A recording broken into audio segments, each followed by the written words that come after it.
जो आपके लिए महत्वपूर्ण होता है उसकी बात आप ध्यान से सुनते ही हो। मेरे लिए ये महत्वपूर्ण है। मैंने सदा कहा ना भाई, मेरे लिए संत की वाणी प्रमाण है। मैं उसी को मानकर यहां तक आया हूं और आगे का मार्ग भी इन्हीं के पीछे पीछे चलना है। तो वो ध्यान से सुनता हूं मैं। क्या कह रहे, ए ही तेरो काज है।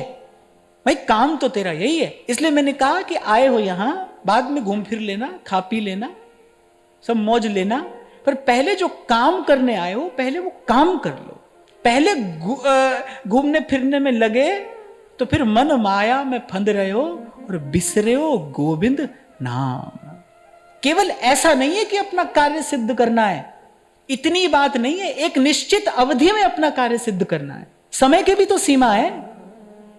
केवल काम ही नहीं करना है ना भाई, एक निश्चित समय में अपना काम करना है। समय की सीमा है। अब पूछो कितना समय है, ये भी नहीं पता।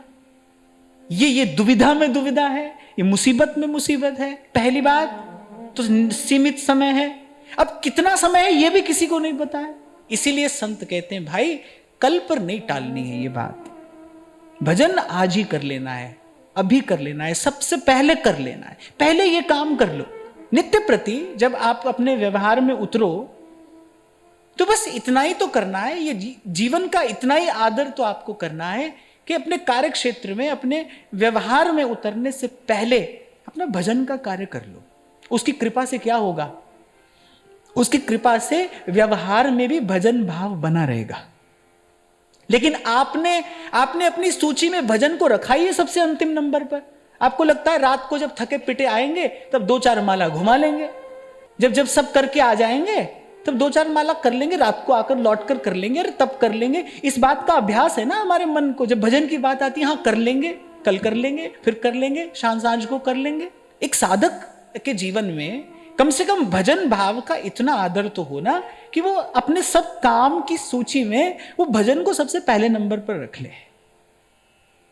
भाई बाकी सब काम भी करेंगे, मैं ये नहीं कह रहा हूं कि हमको सब छोड़कर कहीं गिरिकंदरा में जाकर बैठ जाना है, मैं ये नहीं कह रहा हूं। मैं कह रहा हूं कि केवल वो जो सूची में आपने भजन को रखा है ना सबसे पीछे, उसको आगे ले आइए। बाकी सब काम भी करिए, करते रहिए, कहने से छूटता भी नहीं। और मैं कहता हूं छोड़ने की आवश्यकता भी नहीं है। एक आध्यात्मिक व्यक्ति जब समाज की सेवा करता है तो उसका लाभ बड़ी बड़ी दूर तक पहुंचता है।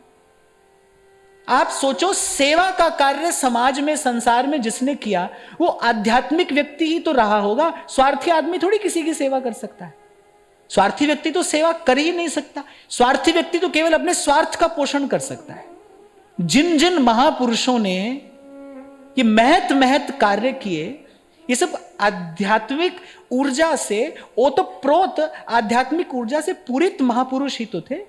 इसीलिए सब छोड़कर आ जाएंगे, ये बात मुझे तो समझ में ही नहीं आती।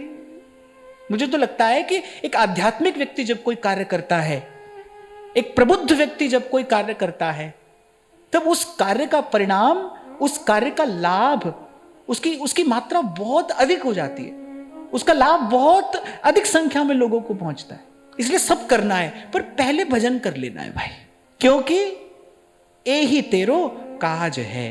काम हमारा यही है, काम यही है, इसी काम के लिए आए हैं। राम सिमर, राम सिमर। और ये मैं आपको नहीं सुना रहा हूं, ये बात अपने मन को सुनाने की है।